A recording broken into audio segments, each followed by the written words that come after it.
Inulan ng dandang reklamong DOE laban sa mga abusadong gasolinahan na sobra-sobra ang taas presyo. Live mula sa TV5 Media Center, nangunguna sa balita si News 5 Senate Correspondent Mayan Los Bañas. Mayan, gaano karami reklamo na tanggap ng DOE?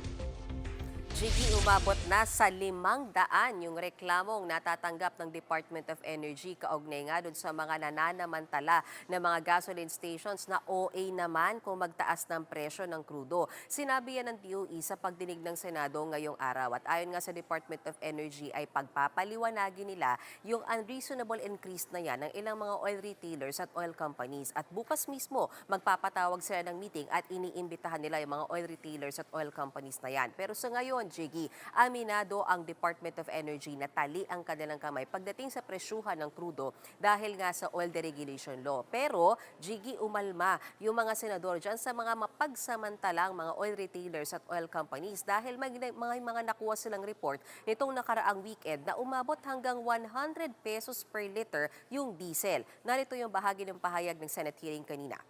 Jiggy?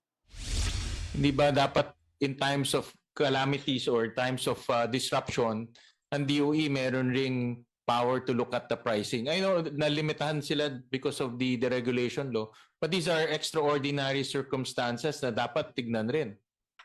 All the regulation law actually has emergency powers, and that can be triggered also, and then we can implement. At Mayan, kanina sa Congress, sinabi ni Marian na may mga ayuda na binibigay o ibibigay. Sa mga transport groups, meron pa ba silang karagdagang kahilingan sa gitna nga ng pagsipa ng presyo ng langis?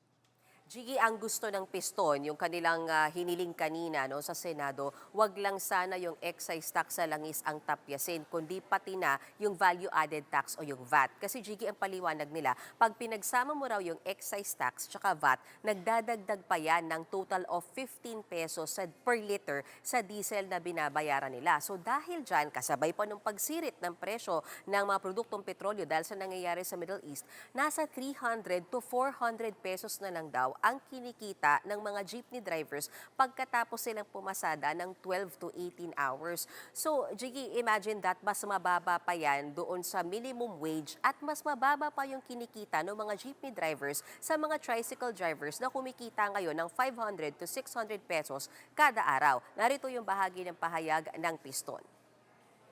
Siyempre, pag lumabas kami ng bahay, magkakarga kami ng krudo para makapag-servisyo sa atin. Kaya yung unang impact, yung epekto ng pagtaas, kami agad yung sumasalo. Yung pagpasok ng 2026, walang patlang yung taas. Halos sa tuwing Martes po, nag-iiba yung presyo. Pag tulog namin ng Lunes, pagising namin, sa Martes, iba na yung presyo ng krudo. At Mayan, kaugnay dun sa panukalang emergency powers laban sa excise tax na hiningi ng Pangulo, anong napag-usapan tungkol dito?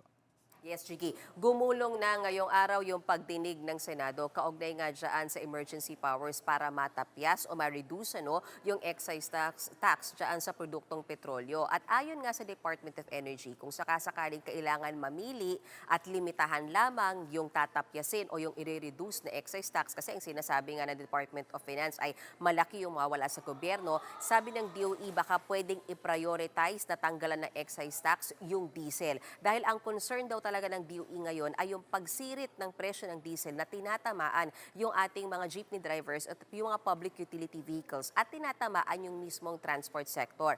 Pero Jiggy, hindi pumayag dyan si Senator Erwin Tulfo kasi para sa kanya hindi pwede na kung ang tatanggaling excise tax ay sa diesel lamang dahil marami pa rin tayong mga motorista na gumagamit ng gasolina, partikular yung mga nagmomotor. Paano naman daw yun? So ang sinasabi ni Senator Win Gatchalian, kailangang aralin para balanse na mabawasan yung burden para sa transport sector at hindi rin naman talaga sobrang bumaba o mabawasan yung kita ng gobyerno. Ayon kasi sa Department of Finance, kapag ipatupad yung pagtapyas o yung pag-reduce sa excise tax at sa VAT sa oil prices from May 2026 to December 2026, ang mawawala sa gobyerno ay total of 136 billion pesos. Narito muna yung bahagi ng pahayag ni Senator Win Gatchalian. Bumagal po yung ating economic growth at inaasahan rin ho natin na itong 2026 baka bumaba yung koleksyon ng gobyerno. Kaya kailangan ho natin balansihin itong sitwasyon na ito. Jiggy, yan muna ang latest mula sa Senado. Balik sa'yo. Yan ang ulat ni Men Los Baños live mula sa TV5 Media Center. Mga kapatid, Jig Manikad po, pagdating sa mahalagang balita sa loob at labas ng bansa, dapat una sa lahat, mag-follow at mag-subscribe na sa social media pages ng News 5.